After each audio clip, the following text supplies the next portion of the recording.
Welcome back. In the previous video, we looked at the full application lifecycle from development to retirement.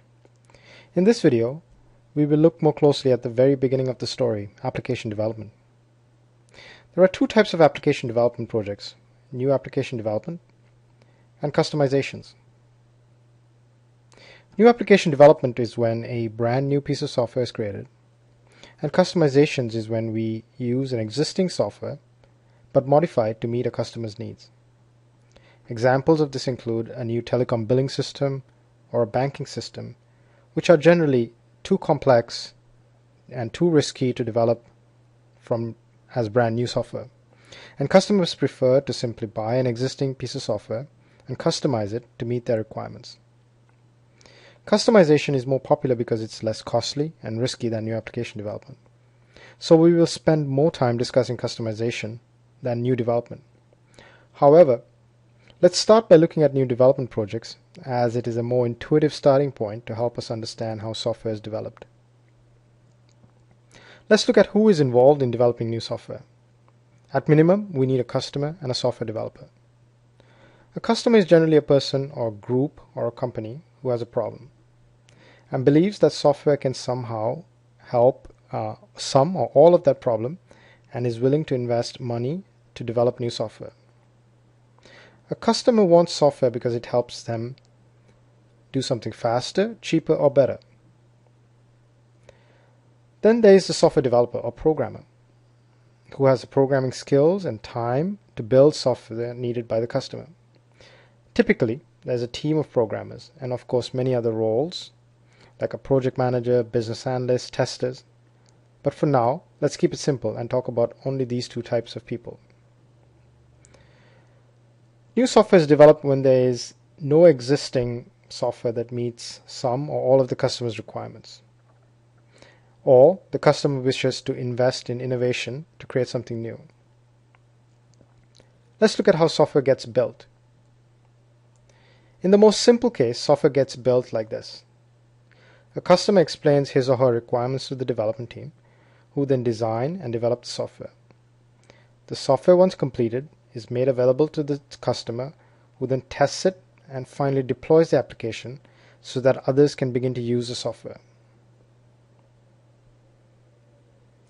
But here's where things start to get interesting. Let's look at what happens if the customer didn't explain the requirements well, or the developer didn't fully understand the requirements. Quite understandably, if the requirements were not accurate, what gets designed and developed and tested will also not be correct. Here's a chart which shows the cost of fixing requirements errors in a project. As you can see, it's relatively easy to fix requirements errors early in the project and a lot more expensive to fix it later in the project. But how big an issue is this? How many projects globally are affected by not getting the correct requirements? Studies have shown that about 70% of all software projects fail to get delivered on time, within budget, or to the quality that the customer expected. Let's pause here for a bit and think about what this means. If you are currently involved in a software project, it means that there is a 70% chance that your project will be late or over budget or not be delivered to the quality that's expected. If we think in terms of the amount of money spent each year on all software development across the world, that adds up to several millions, sometimes billions, spent on failure. We rarely see such low success rates in any other engineering discipline. So what's going on here? Why is software development not like other engineering disciplines? Compared to other engineering disciplines like mechanical or civil engineering, which have been around for hundreds of years, computer and software engineering is relatively new, only at 50 years. Nevertheless, we would assume that somehow we would have figured out how to improve our success rates in the past 50 years. If you look at the failure rate from 1994 to 2003, we appear to be improving. But it doesn't seem like we have gotten past the 30% success rate, and 70% of projects still appear to be in trouble. Seems a bit depressing, but is this really true? Are 70% of projects in fact late or over budget, or is this just a perception? We will discuss the answer to this question in more detail in a separate video.